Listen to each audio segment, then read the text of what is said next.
Hey guys, Thunder E here and welcome to my 2-week review of the Huawei P40 Pro. Now the P40 Pro is a lovely looking device and this is going to be about my day-to-day use of this device. You've seen the hardware, you know those kind of functionalities, you know what's in there spec-wise, you know the Kirin 990, 8 gigs of RAM, all that stuff. So I'm not going to jump into much of that, but I'm going to talk about usability. So my SIM's in this device. I've been using it for a bit here. The first thing you want to ask is just general usability, right? The fingerprint sensor, the facial recognition work absolutely flawless. It is fast, it is responsive. So getting into the device doesn't take time, and I like that. You know, that's because of course the in-display optical fingerprints sensor and also the facial recognition with the dual hole punch cameras. Now, that aspect is pretty cool. The aspect I really like about this device, of course, is the camera. And that's where, of course, you're going to see a lot of people focus on because the camera really does a good job. Now, you've seen my buddy Super Saf has said, look, this is probably now his best selfie camera. And I have to admit, though, it does a fantastic job with selfies and photos like that as such. I mean, it does a good representation of my skin tone, which is something I've been talking about lately in my camera videos because I realized, look, a lot of the cameras nowadays do a good job, but also they do different types of work with different skin tones. I am darker than most people, so for me, seeing that better representation of my skin tone with this camera makes a lot of sense for me, whether it's the front camera or the rear cameras, which take a really good do a really good job. Now, in terms of low light conditions, the camera also excels there quite well. Of course, we're all at home and we can't really go out because of quarantine, so I couldn't go to a lot of the places I like to go to take photos, but at least around my home and also my rooftop, was able to see how good it actually comes out and looks. And I have to say, I am impressed with the camera. I think they've overall done a really good job with what this camera brings to the table.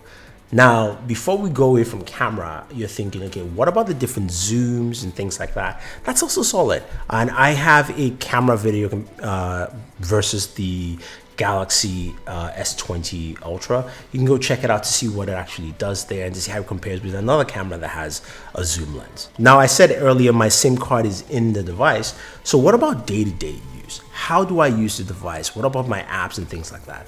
With Huawei devices, there are a couple of ways to get your applications. The first and easiest way is a phone clone, which is an app you can use to clone all the apps from your device to, of course, this Huawei device, which is nice, easy, and simple. Since I did a fresh install, there are a couple of ways. I can use the Huawei App Store to download a lot of the applications that I use.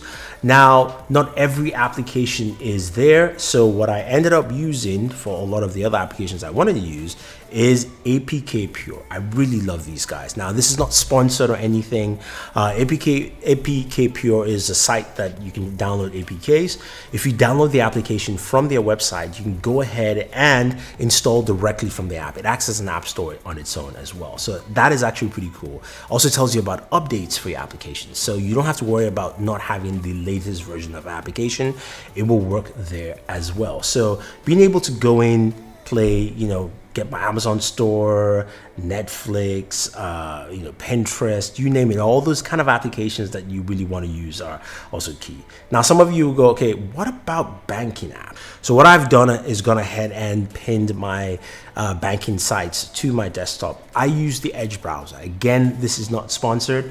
I've started using the Edge browser from Microsoft after they did the update on PC.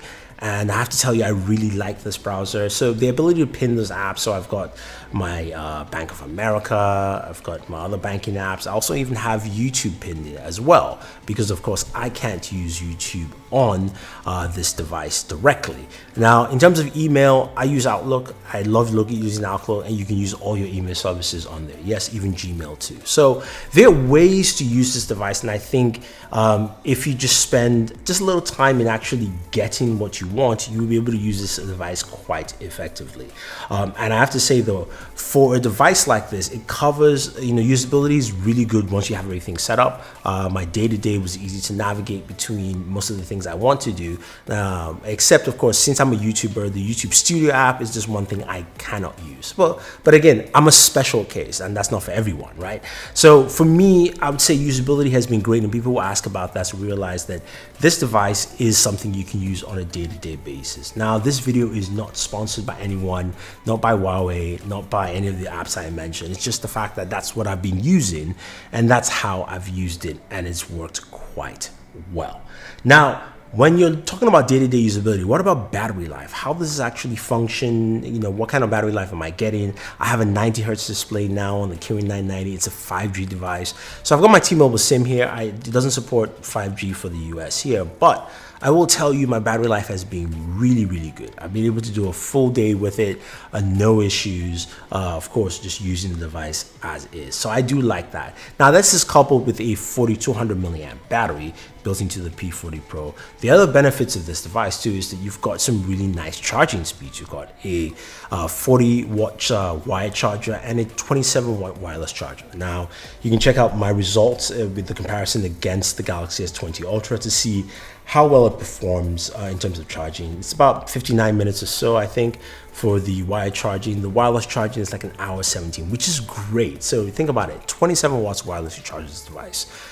That's truly awesome. That's fast, that's effective. Plus, you still have reverse wireless charging as well, so you can charge your, your buds, your another phone or something with it. Doesn't matter. Those are the things that I do like about this device. Now, as you would expect, I've also done a considerable amount of gaming on this device.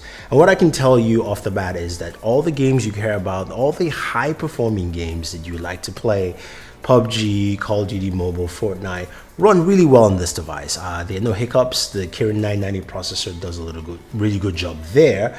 But also having that 90 hertz display comes into effect, so the games that support it do actually run well at 90 hertz. I think overall, the Huawei P40 Pro is a really solid device. There are a few things for me to gripe about. I would like to see maybe improvements with the video recording in terms of stabilization. That has gotten better over time, and I'd just like to see more improvements there. I would like to see maybe going back to more of the P30 look in terms of some of the night photos. Again, just some, not much, but I really can't complain. I'm stretching and looking for things here. I think overall, the last 2 weeks using this device has been a pleasant surprise. Being able to use most and almost all the applications that I use, and also being able to game and function directly with this device has been great. So if you're looking to pick up the Huawei P40 Pro, I say go ahead. I don't think there's anything that should stop you here. Otherwise, guys, don't forget to like, share, subscribe. If you have any questions, let me know. Definitely stay safe and always enjoy your entertainment.